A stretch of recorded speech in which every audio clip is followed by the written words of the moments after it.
Man, oh man, Tennessee. Oh man, these are the shows that I love, and these are the shows that I hate. I love getting on here after a loss because I get to be in the same type of space with all my other Tennessee people in this world, especially in East Tennessee. And I hate these shows because we have to talk about what did not happen last night in Fayetteville, Arkansas. Tennessee loses to Arkansas 19-14. Have people lost hope? Have we lost hope? I can tell you right now, we have not lost hope. But there are some groups and some fans that I'm concerned, bruh. The way that these people are talking about these kids after a loss. Look, losses happen, and it happened to us. Should it have happened? No. Were there some preventable things that could have happened? Yes. And today, on the next day, we dive all into it, man. It's your boy Ruck in the building. Got my guy Sale with me. What happened in Fayetteville? We get to talk all about it on this Sunday. Y'all know what it is, man. It's straight up Tennessee, baby. Welcome to the next day episode. Let's go. First play, second quarter, touchdown Tennessee. That throw's intercepted. Pierce down the sideline. Touchdown.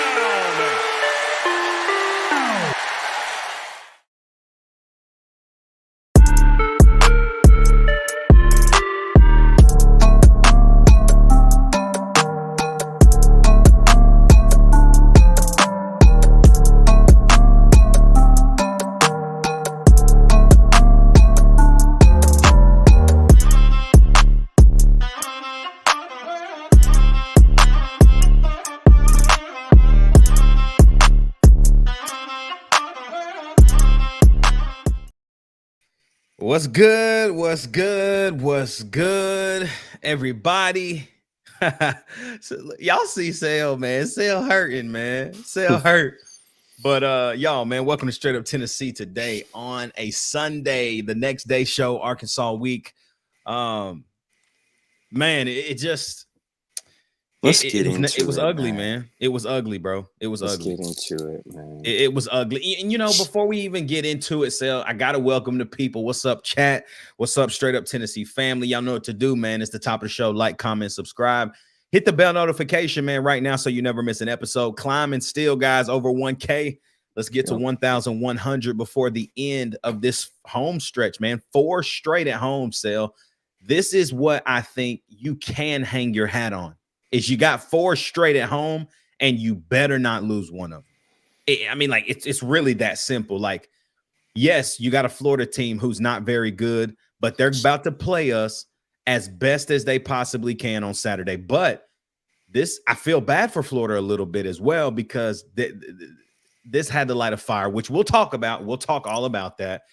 Florida, Alabama, bye week, Kentucky, Mississippi State. You got 4 games that you need to win.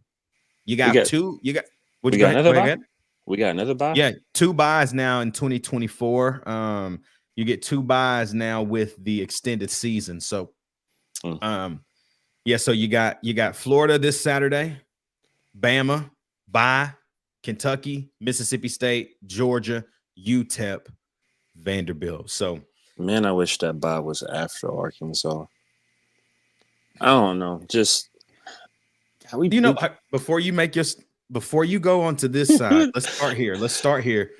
Yesterday, okay. Just give how does Sale feel on a Sunday after the loss?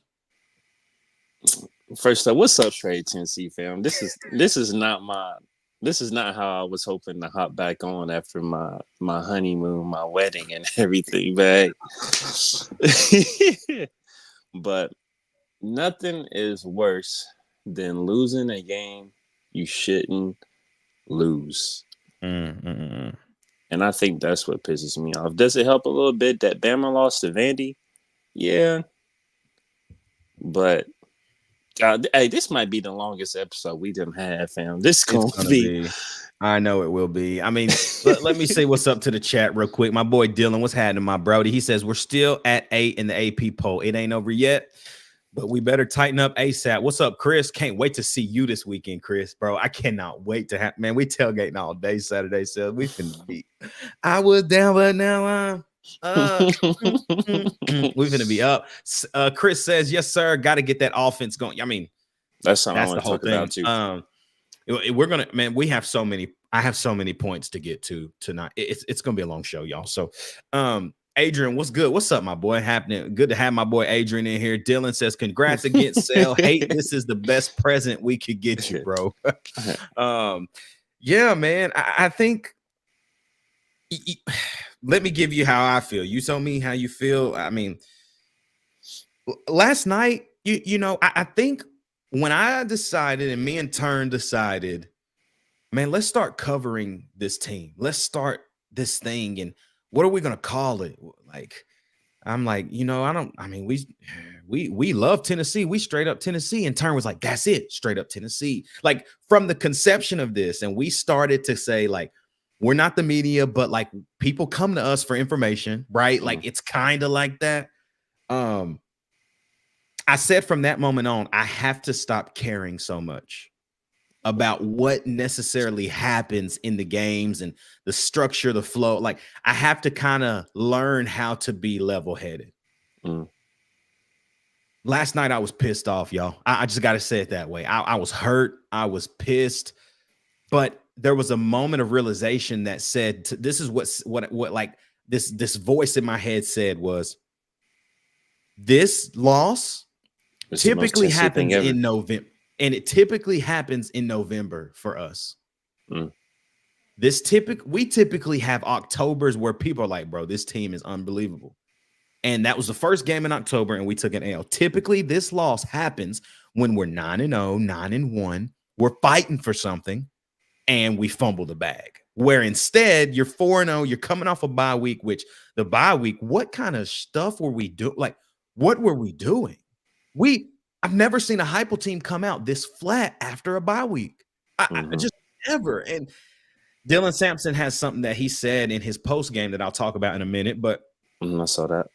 I was hot, man. I was so frustrated because I knew when we went up 14-3, I knew that there was a piece of Heupel that said, we're going to do this just like OU and get up out of here.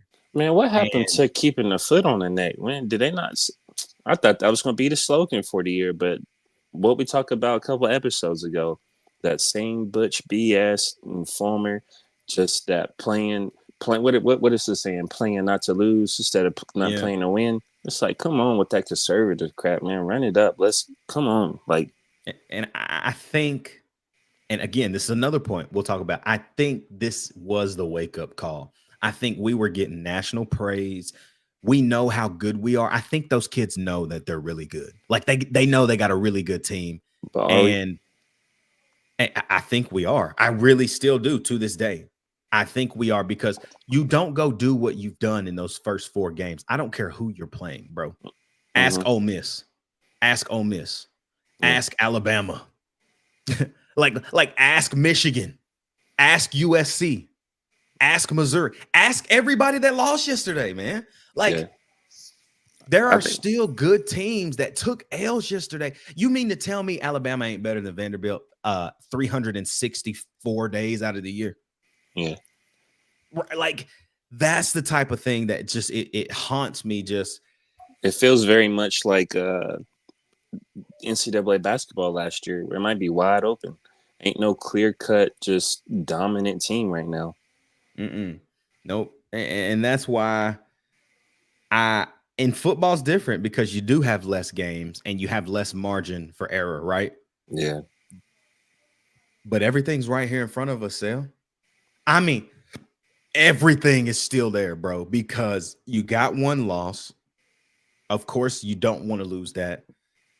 But you hear people say all the time, man, the road in the SEC is tough. And it is. I don't care who you playing. It is, man. And I finally understood what that was like last night, man. I think you hear about it, but then I'm like, bro, it's Arkansas. Like, it's Arkansas, right? Like, and that's what the team was thinking. Exactly. That's exactly right. Let's see What's up, man? In the chat, Chris said, "Can't wait either. Back in Neyland, we ain't lost the tailgate yet." Yep, that's facts. That's facts. Adrian Wells says they didn't do anything during the bye week. That's why they lost last night. I'm starting to see same problems from last year. Good run game, great defense. O-line might be overrated, especially during pass pro, and wide receivers still not getting open. Dylan says, I'm just going to go ahead and say it. It ain't a big drop-off from Lance Hurd to Dane Davis. Ouch. Ouch. You said it, not me.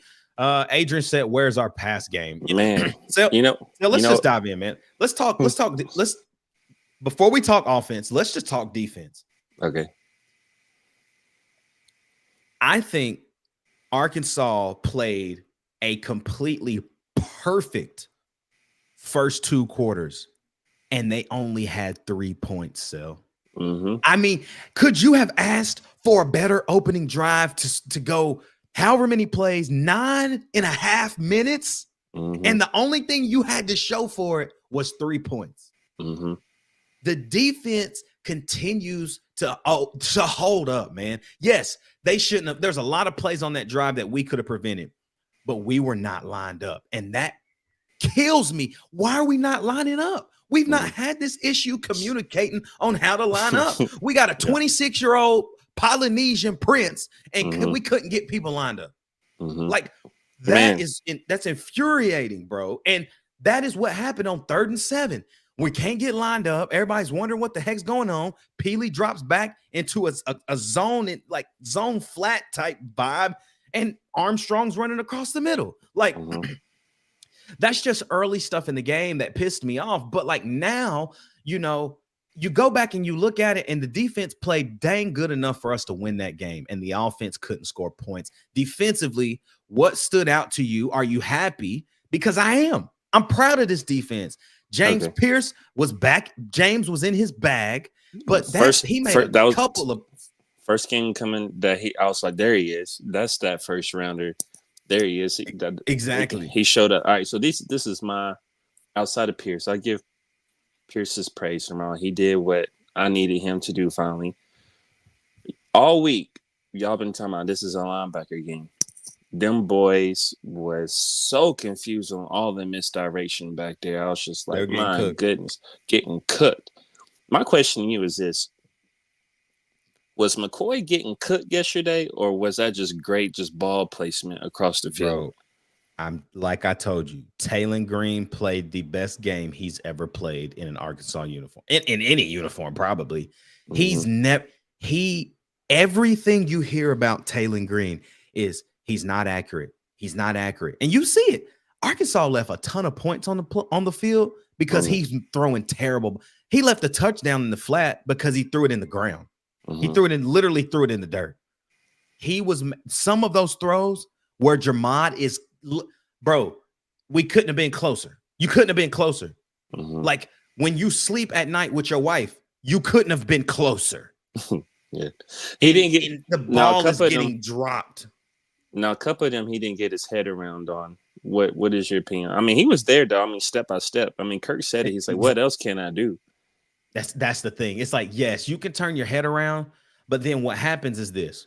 Because of what he was doing, he's playing the ball, but he's playing the man. So a lot of defensive back coaches tell you play the man because you're going to see their eyes when that ball drops into their hand. And you can see every time that ball would drop, Mod is lifting the punch out. And there were times, man, where it was there and dudes just had strong hands. Like, it is what it is. Armstrong had strong hands, but also, dude, if those balls were placed anywhere else, anywhere else, it's a PBU, it's an incomplete pass. Like, they were perfect. Perfect, dude. Even if you turn your head, that ball is still dropping in there, right in that basket, bro. So like, I don't know. Like, I don't know what he could have done. I genuinely don't know what he could have done. I don't know if we would have been in that situation if we were getting pressure all night, man. Like, I felt like they D-line took over, like was doing what we were supposed to do. Man, I think 4 sacks. We gave up 4 sacks, y'all. hold on, we still O-line, on listen, we still on defense. We still I on know, defense. I know, I know. It's a I know. lot to cover. It's a lot to cover. So this not even really defense. This is more of a coaching call. What is your take on letting them score at the end of the game? It was the only way we had a chance. Yeah. That's the point. I mean, I don't like it. If you're asking me, I did not like it, but I understood it.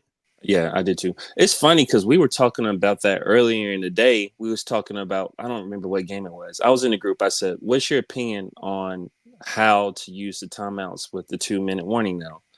And we didn't do it. And then we let them score. And I was just like, all right, cool. We're going to pocket them so we can try to make a 2-minute drive. And then what have we been saying all year so far? Our 2-minute drive is trash. And I was like, we ain't done nothing successful all day. And I was just like, you know what? I'm a little worried. We had that nice long pass to Dante. I was like, all right, cool. We marching. All right. We let's go back. Let's backtrack now. We're going back to offense. We'll go back. Okay. Because now we talking about them 4 freaking sacks. What happened to the poised Nico? That man had happy feet yesterday. Did he not? I think they said it a ton in post game that they were throwing looks that they didn't show on film. And now I think we've seen everything now. After that game, we've now seen everything. Oklahoma done set the blueprint. Yeah. And now we've seen everything. Now, all we have to do now, you game plan like you're playing Oklahoma. Like they said they came out in a 3-3 stack. They didn't show that on film, and they started playing that double nickel mid blitz. They look like they sending 7. They might only send 5 and drop 2. Like you don't know. And it was absolutely destroying us. And I think, man, Nico's happy feet came from there was pressure. Knowing there's no protection, man. Like I think there's a part of him in his head that knows, like, man, we just ain't that good up front. And then, here's my issue. Here's my issue with that. If I'm hypo, then I'm calling more rolls. Let's roll to the right. Let's roll to the left. Like it's time now. And I think, and you know what, Sal, I'm serious. I really think this. I'm dead serious. I promise you. I think they know that now. I think they wanted to get the O-line back because that was the O-line. That was the starting O-line, was it not? Lance Hurd coming back, which pause. Let me pause. Deep breath. Defense. The defensive secondary got tested, and I still Taylor Green had 266. Y'all, I remember when we used to give up 350, 400. 266 is a win, okay? I'm gonna tell y'all 266 yards from your QB1. That's a win. I know that it's still not a number that we want. That's not what we want to see. But I still think that there were plays where coverage got to him. He was running out of the pocket, doing crazy stuff and making terrible reads and making terrible balls. And so I still have to give respect where respect is due. And the defensive backs played well, but it wasn't good enough. There were too many times on 3rd and long, bro. We giving up 3rd and longs. Like early in the game, when we got a safety, man. We got a safety waiting, and we let the Jaquindon Jackson catch a ball in the flat and run 30 yards. That's linebackers. That's Arion Carter's fault. He falls back in a 2 zone and doesn't go. What do you? Where's the running back, Arion? Where's the running back? Like, that's the one thing that I'm like, bro, we got to know where he is at all times, bro. We got to know where the running back is. And it was a blown coverage, and that was another hurt. That was a big play that hurt. But moving from defense to special teams, the momentum changed after. Oh, my God. After the roughing the punter. Bro, it was bad. And I know he hit him in the head. Okay? He did. But man, bro, what an act. Yeah. What an act, bro. Yeah, there's a part of me, it's just like, can you really be mad at him? Because you could tell he tried to avoid him. And it's just like, what were they punting? They were like on their own 20 at that point. I don't know. It's just kind of like, I don't remember the score at that time. It's just kind of like, it was 14-3. So it should be safe at that point. What are we saying, people? Or it might have been 14-10, and we just stopped them and we got that momentum back. Like it was like, okay, we getting this ball back. It's time to go score. And then they got the ball and drove down. Yep. Changed the whole game. 14-13. When I saw 14-13, there was a still small voice in my ear that was like, we're losing this game, man. Like we're going to lose this game. And when we drove all the way down and we threw that ball right across the middle, hit Squirrel right in the chest, and he fell and did whatever he did to his shoulder. After that play, I knew. I was like, it's a wrap. Like, it's over. I was like, we are falling to pieces, and I knew it was over. I knew it. Let's hit the chat real quick just to see what's going on. So Dylan says Arkansas took their best shot in the first drive. Scripted drive, had to convert on 4th down, and we still held them to a field goal. It's the fact that we couldn't do anything to counter. Yeah. Yep. Dylan also says they were either going to run the clock out and kick the game-winning field goal or let them score and try to get downfield, which we can't do. You know, I was actually, you said something about the 2-minute drill. I was actually impressed with that 2-minute. Still wasn't clean like we're used to, but that play, man, like that's the 5-star play that we're talking about, right? And imagine if Nico's not tired at that moment. I think if he leads Dante right there, that's probably 6, bro. Dante had to stop for the football, right? He had to stop, catch the football. If we can get that a little deeper and a little more to the left, throwing cross body like that downfield and made a play, that's an insane throw, bro. And I think if we had a little more juice in the tank at that time, we could have a different story. But Adrian says this: our running back still missing blocks. Yeah. That's the difference. That's the difference maker too. It's hard to be a good quarterback when your running backs can't block. Dylan says no design rollouts, no quick hitters in case there's pressure. Hitters. God bless Sam and Bishop, but they can't protect Nico. Absolute lack of effort on a play calling standpoint. Speaking of play calling, go for it. I've seen this a lot today. People talking about the difference between now and 2022 is Mike Golish. What is Alex? Alex, yeah. What is your take on that? Hold that question because we're about to dive in to offense and the next 45 minutes probably. We just gonna sit here and talk about this. So so Devin, shout out to Devin, man. What's up, bro? He says I'm hearing broken collarbone for Squirrel. Yeah, I think so. I mean, the way that he couldn't even put his arm down. He was like this, just holding his arm, like, you know what I'm saying? Like, it looked like it for sure. So hopefully Brew gets he had his fingers taped up. They said he was in a cast at the end of the game. So it was all within like 3 plays, him and then Dante, all of them went out. I was like, oh my and God. Dante's cool. I think he got a stinger. I think he had like a quick stinger, like, oh God, what's going on? And he got back out there and played great. You know, now it's Dante, Brass, Chad, Mike Matthews, Caleb Webb. Like, y'all gonna have to turn up, man. Like, it's go time now. And maybe, Sal, I'm gonna be real, man. Maybe this is what we needed to see. Like, are these wide receivers that Heupel's been recruiting actually them boys? Because everybody that's been there, Brew McCoy was, I guess you can say, a Heupel recruit, but he's been playing college football for 5 years. Like Dante, veteran, but he's only been here. This is now year 2. Like, we're talking about the Mike Matthews of the world, Braylon Staley, Caleb Webb, guys that you've truly had to develop as receivers. And Chaz has been making plays. Chaz Nimrod has been making plays. And I think now we're going to find out who we really are. And if honestly, we're just playing guys ahead of these younger guys because of the word SR in front of their name. Adrian says Mike Matthews or Chaz will start Saturday. Yeah, I hope Mike. I'm telling you, bro, it's time. Turn up, Mike. I want Mike Matthews to turn up. He wasn't a 5-star for no reason. Ryan Williams, 5-star. Jeremiah Smith, 5-star. All of these other 5-star wide receiver freshmen out here eating. it's time for ours to eat. Devin Arnold says this real quick, Sel, then we're going to dive in. He says, yeah, next man up at wide receiver. Also, Brew, I heard had some broken fingers and a rib injury, possibly a cracked rib. Gotcha. Dylan says, shoot, we could take Walker Merrill and Jimmy Callaway back if all we're going to do is hitch routes. You're not wrong. You're not wrong. I don't even think Walker Merrill's playing at Wake Forest, sadly, but you know, it is what it is. But okay, Sel. Wait, let me take. Let's do.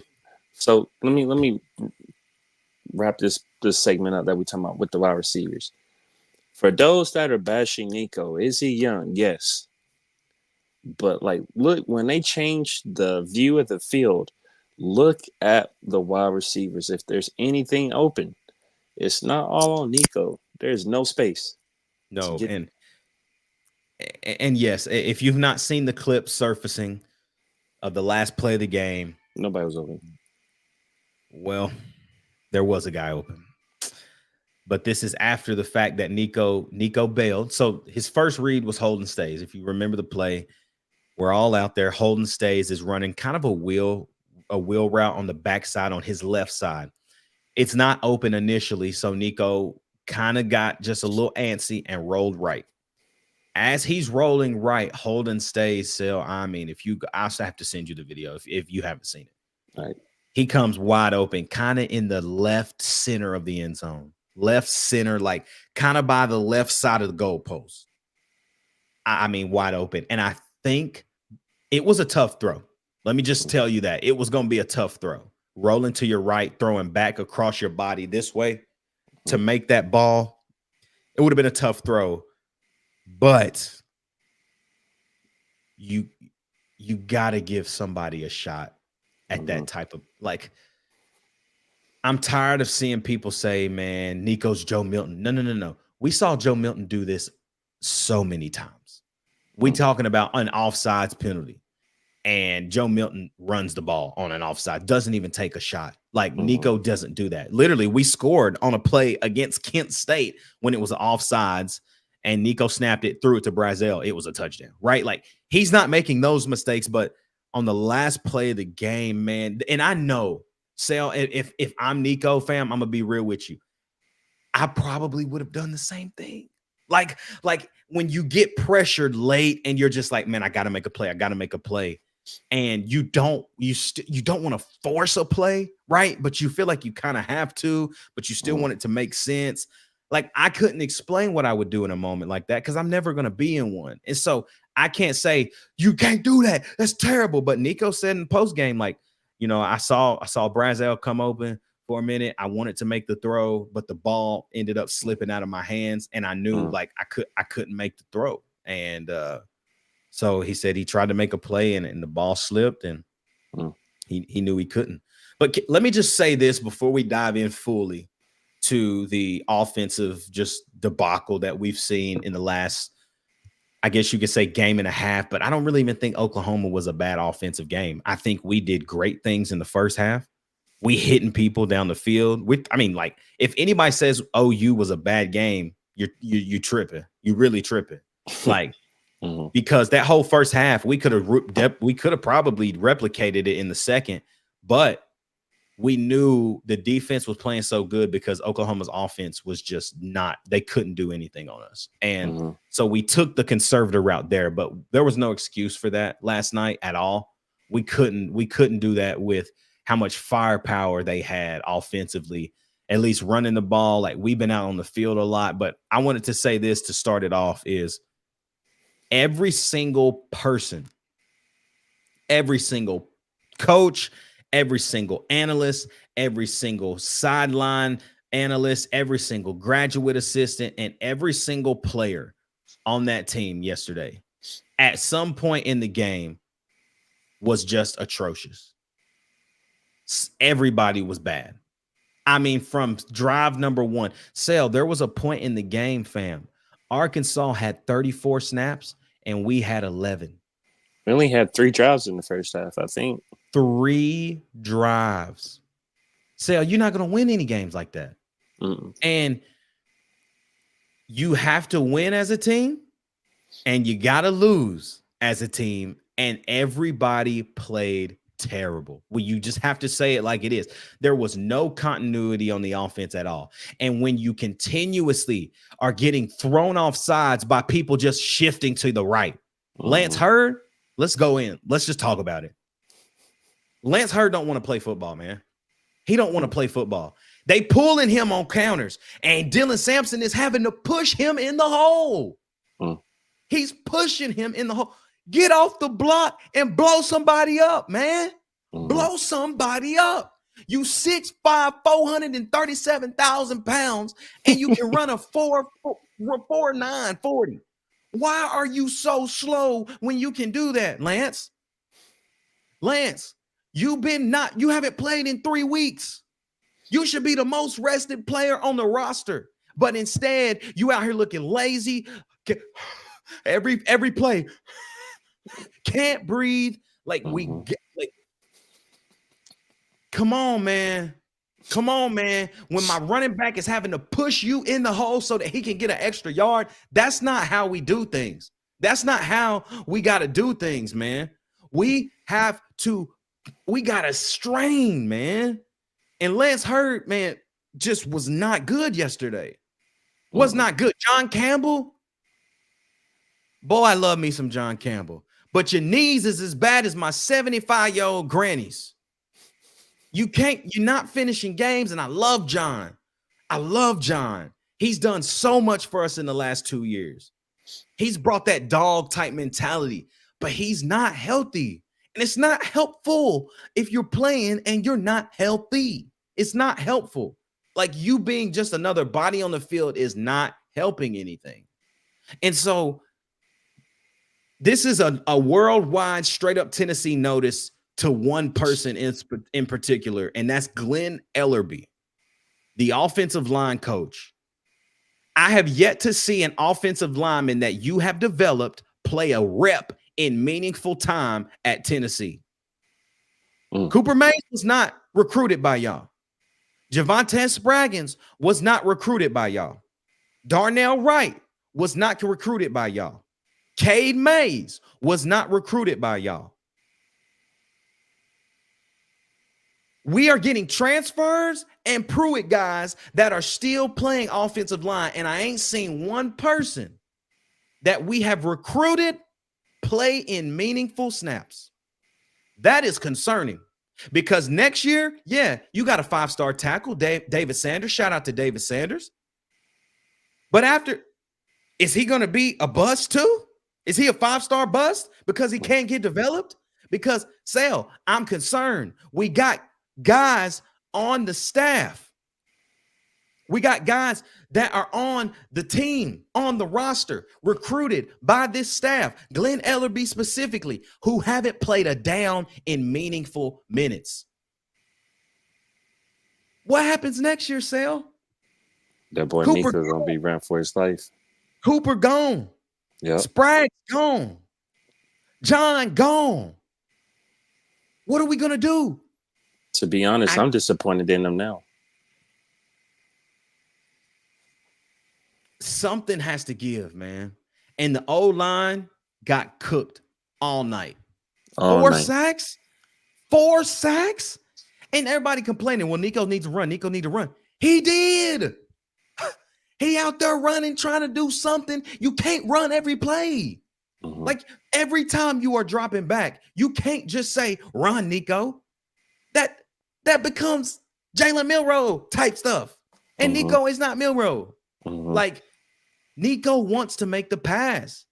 And Heupel knows that he can make every throw on the field. But because of the struggles up front, man, I genuinely think, Sal, and you tell me if you think I'm capping. Because of the struggles up front, Heupel knows this. And this is why we're not seeing anything in the playbook. I mean, it's two things. You can't get open downfield, and you ain't got time for something to develop downfield. Everybody's on Nico for the overthrow on the wheel route to Squirrel. Everybody's on Nico. You can't be mad at that. I mean, that's like, you got to stop. Stop. Did he play good? Nico played a C- type game. He was definitely a D flat in moments. There were balls that he wants back. And there were plays where he wishes that he would have went to read 2 or 3. Mhm. But we're not helping him out by not putting the running back out on a hitch somewhere in the middle of the field. Man. And we can't do that, Sel, because we can't even block a 4-man rush. Mhm. We can't block a 4-man rush. Sel, the last play of the game, they sent 4 guys. Why is my quarterback rolling out? Mhm. We got 5 guys blocking 4. Why is my quarterback got to make a rollout? The O-line is a problem, Sel, and it really is. And that's the only thing that I think is going to stop us in these next 4 games. If that's not fixed, and if this did not wake them up, we in trouble. Man. Let me read off these stats to you too. Since we talking about O-line, by halftime, 13 attempts, 15 rushing yards. So let me ask you about this, because since it's all we'll throw it all in one. Do you think, or do you wish we ran the ball more, or do you think even with how bad the O-line was? I mean, there's a difference in O-line in the rush and then O-line with pass protection. Where I was disappointed. I mean, we ran the ball the whole freaking game against Oklahoma, but yesterday we don't want to run the ball until second down, and then we only get 3 or 4 yards, and then it's a 3rd and 6, 3rd and blah blah blah or something. Do you think we should have ran the ball yesterday? I think we had opportunities to, but I think I mean, the proof is in the pudding. When we start running the ball, what happened? Decent time. 0-3. Now it's 14-3. You know this, Sel, like if you think about it, man, we only won 1 quarter last night. We won 1 quarter. That was the 3rd quarter. Every other quarter we got beat. We were getting beat every other quarter. And of course, I think you run the football more. I mean, it is what it is.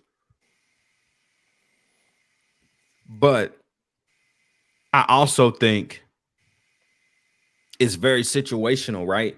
Arkansas just I just go back to the first drive of the game. I mean, look at the flow chart of what just happened in that first drive, right? For Arkansas specifically. Arkansas gets the ball top of the game. What they end up doing is, bro, they literally go. What was it? I mean, I don't even remember how many plays it was, bro. It was, let's see. I'm gonna tell you. 16 plays, 9 minutes and 12 seconds. Tennessee's first drive, 3 plays, -5 yards. Mm-hmm. That's why we weren't running the ball, bro. It was, wow, man, like we're behind the sticks. They're going to try to keep the ball away. We got to figure this out. Our second drive was 8 plays, 29 yards. Third drive, 3 plays, -5 yards. You want me to tell you why these were negatives? Because we were shooting ourselves in the foot, jumping off sides, holding. 10 penalties for 60 yards ain't going in doing that. You're not especially on the road. Not on the road. That's exactly right. And that's what hurt us, man. Like ultimately, that's what hurt us is getting behind the sticks. How sloppy can you be off of a bye? My gosh. I mean, here's the thing. Completed a pass to Dante, first play of the game, right? 15-yard gain. 15-yard gain. Penalty. Ineligible man downfield. We were getting it started. First play, Dante, catch. Illegal man downfield. Now that pushes you back 5 yards. Now it's 1st and 15. Dylan Sampson, 1st and 15, 4 yards. 2nd and 11, false start. Sale. Now you back 5 again. It's 2nd and 16. What do? Nico, pass complete to Squirrel for 5 yards. 3rd down, Nico sacked.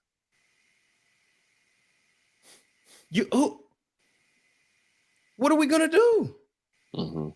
Penalties, 2 penalties on drive number 1. We shot ourselves in the foot as bad as we played. And I knew, and after that first drive, I was like, this ain't good.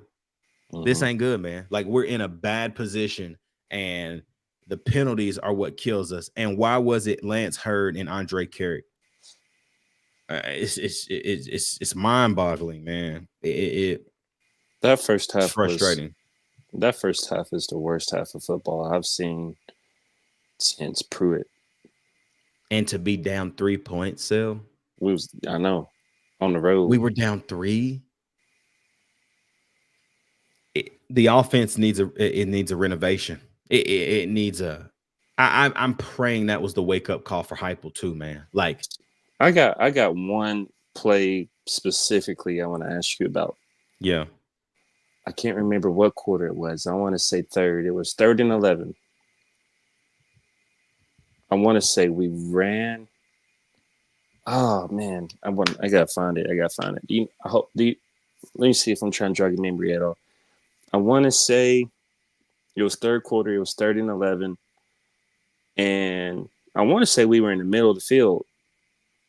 I want to say we either ran the ball or we threw a screen pass. I want to say we ran the ball, and we didn't get nothing out of it, and we punt the ball. And it's just kind of like, what are we doing here? Like, what's up with the conservative play call? Like, it was like mad conservative.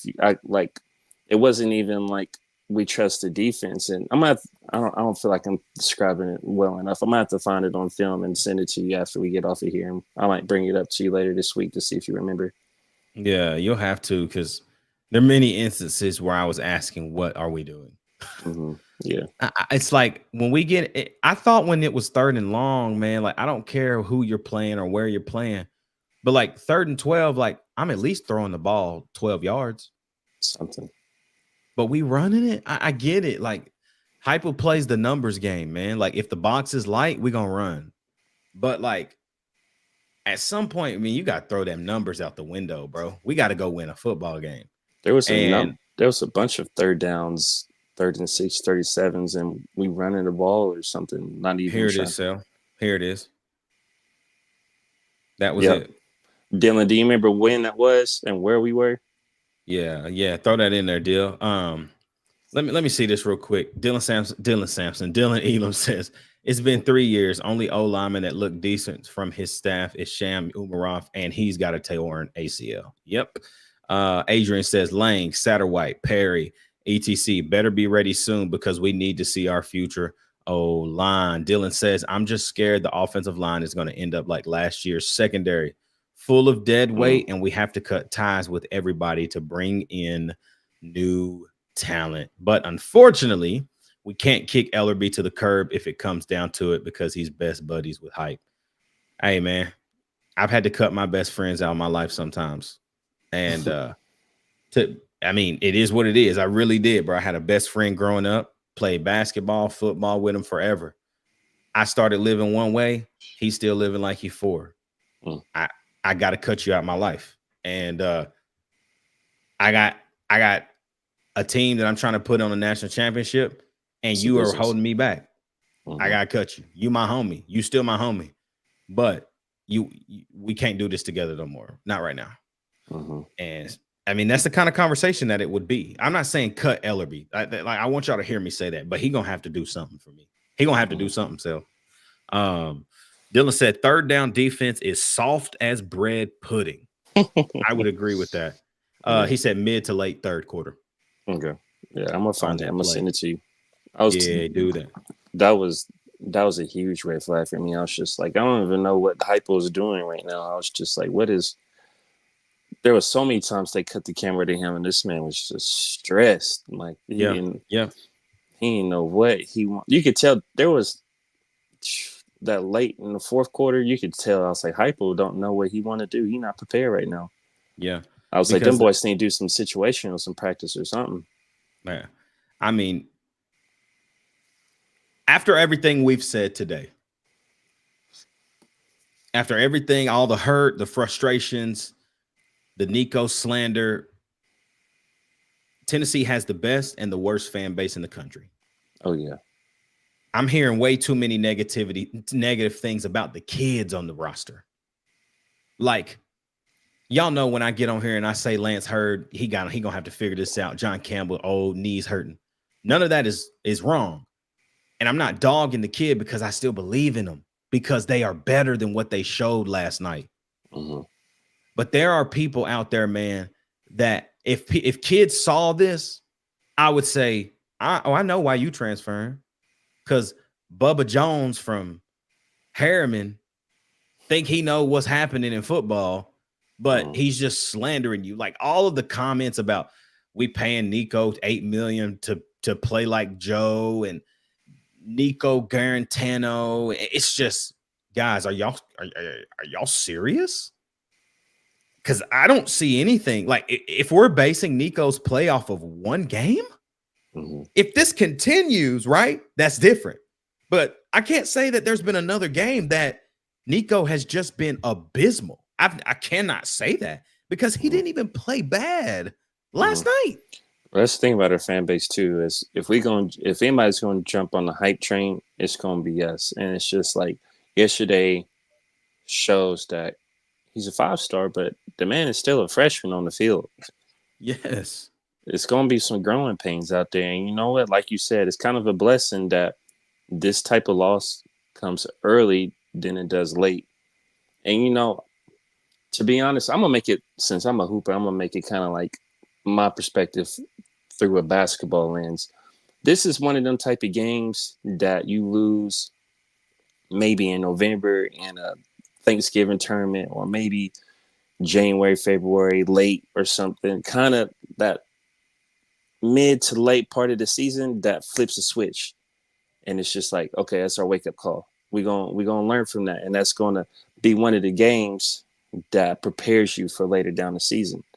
And I think that last night, hopefully, that's what it is. I mean, it's kind of frustrating because it's like it's prime time, it's sold out.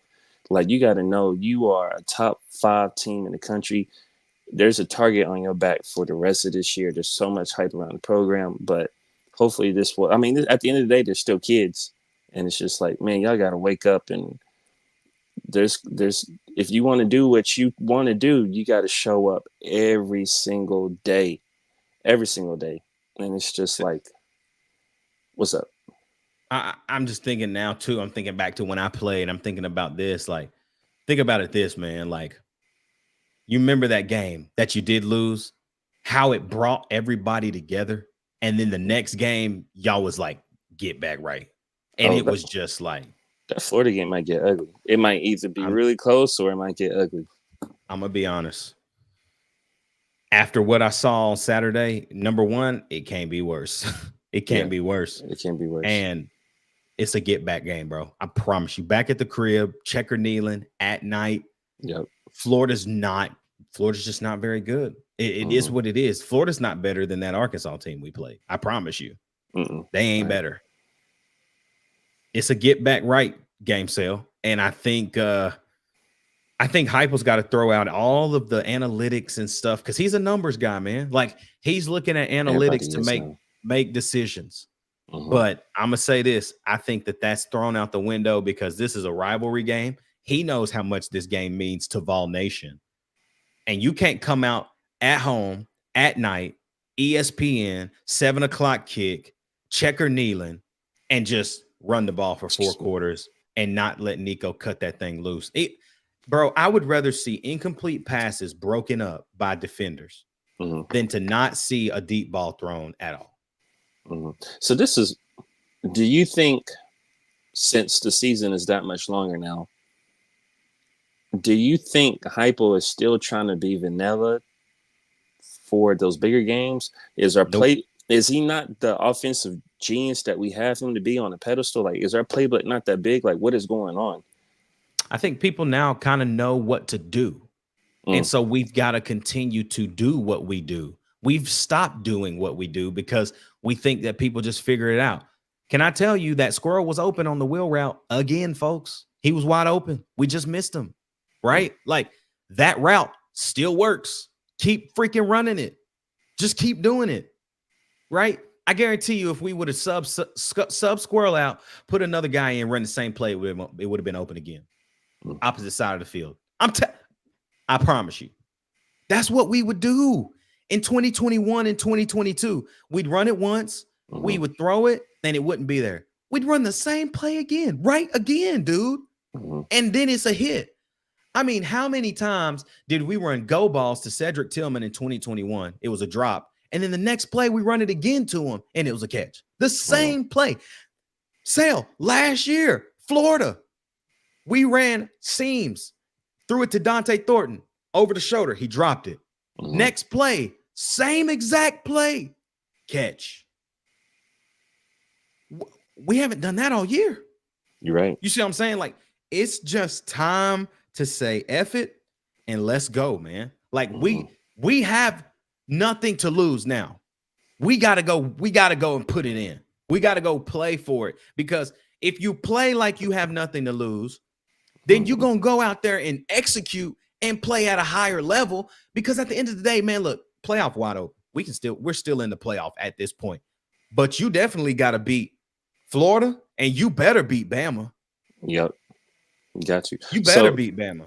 Looking into the schedule as a whole like that, what possible trap game do you see remaining on the schedule? There's only one left. What's that? Vandy? It's Kentucky. I'm not, man, listen, Vandy, shout out to Vanderbilt. I mean, like Dylan Pavia, or what, Diego Pavia, he cold. Quarterback, he nice. It was turned. Alabama didn't play good, bro. Like, let's just call a spade, right? Like, yeah, Vandy played great, but that's the thing, Sale. How many games is Vandy gonna play perfect? How many games is Arkansas gonna play perfect? That's what I'm saying. That team has to play perfect to beat you. Yep. And Arkansas just played good enough to beat us, and we didn't. And that's what happened to Alabama. Vandy played perfect, Sale, perfect, and won the game. It's all about the little things. And if we continue to stride and strain and just get better, I'm not worried. I'm not worried for Saturday. Y'all gonna hear, I can't wait till tomorrow night. Y'all gonna hear me sit on here and we gonna chop it up. Because guess what? It's gonna be weird for me, actually, man. I'm hopping on a flight in the morning. I'm hopping on a flight. I gotta get it to the airport. I gotta wake up at 3:45 in the morning. Jeez. So where I'm at, bro, the time is gonna be 2 hours before we actually do, like, we're gonna do the show. It's gonna be 2 hours before, like, typically what time it is here. 7:15. I'm gonna be at 5:15. But I'm doing the show because I love this, man. We love this. And I cannot wait to get back on here, chop it up, because it's Florida week, man. Like, it's Florida week, Sale, and everybody's still pissed off about Arkansas. I'm looking at the Gators, man. Like, this is Florida week, bro. This is like monumental type stuff. We got Florida in October at night in Chicken Nayland.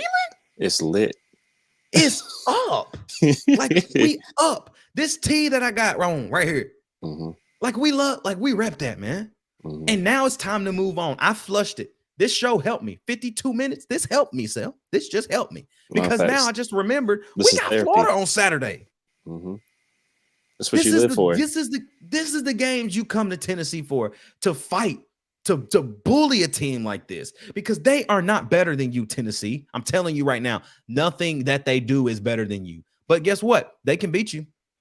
And you can't let it happen. You got to come out at home and protect Neyland at night. Listen, I told y'all, Tennessee fans ain't got no problem tailgating, because they're going to be turned up, drunk, ready to go. Ready to go Saturday. And y'all boys better be ready to go. That's my thing. Them boys got to be ready to go. And I think, Sel, honestly, they will be. Yep. I can't wait to talk about it, man, all day tomorrow. Tomorrow, man, you already know what it is. We live at 7:15 Central, 8:15 Eastern. It is the Who Is Florida show. I hope that this show tonight helped relieve your BVS. We don't need battered Vol syndrome, man. Like, yes, bad game. Everybody has a bad game. And I hate that we played bad on a big stage like that. I hate it. I'm pissed. I'm pissed. Let me check the chat with Dylan real quick. He says, we love hard, but we expect the work in return. Last night was embarrassing. With that being, Georgia and Alabama both have a loss. Get going now and don't look back. It's all or nothing from here. Tim Banks better have them lined up in a 3-3-5 all week. We already know Billy is going to throw it at us. Only undefeated SEC team is Texas, and they got to go to Athens in 2 weeks. Yeah, they're not beating Georgia. I'm sorry. Not in between the hedges. I just don't see it. SEC, dude, listen, this is the first year there's not going to be an undefeated SEC team in the regular season. It's been a long time since that. I love it though. I do too. I love it. I love it. Hey, look at my life. I love it. Shout out Aaron Cole. Shout out to my Brody. But y'all, man, y'all know what to do. Like, comment, subscribe, join the channel, man. $2. Hop in the Straight Up Tennessee Discord. It was jumping last night. Boy, we had people in there cussing, screaming. Artez at the game, cussing. It was crazy. But it's a place where you can let it all out, man. Have a good time with your boys here. It's going to be a great show tomorrow night. I can't wait to tap in with y'all, man. I don't know who all going to join. I know that boy Turn will be if he's available. But y'all know what to do, man. Like, comment, subscribe. Apple, Spotify. We love y'all. YouTube, man. We love y'all so much, man. We still climbing. Shout out to that boy Jonah Hudson, the 1K giveaway winner. We're going to get that merch out to you hopefully by the end of this week. Been having some pushbacks on quantity and sizes. So just waiting on that, bro. That's it. But, Sal, you got anything, man, before we wrap up? Woo. I'm trying to figure out if I need to throw my hot takes out or not, or save them for another day. I'm ready to listen to them. All right, bet. I got 2 for you. I think I'm gonna be with Turner now on these future score predictions. My days of us being in the 40s is over with now. And then we're gonna put 50 up this week. It's gonna be stupid. Something stupid. And then second hot take. I don't know if it's really a hot take, but Tennessee fans, it's just time to be realistic. Can we still make the playoffs? Yes. And it's okay. Be ready for that.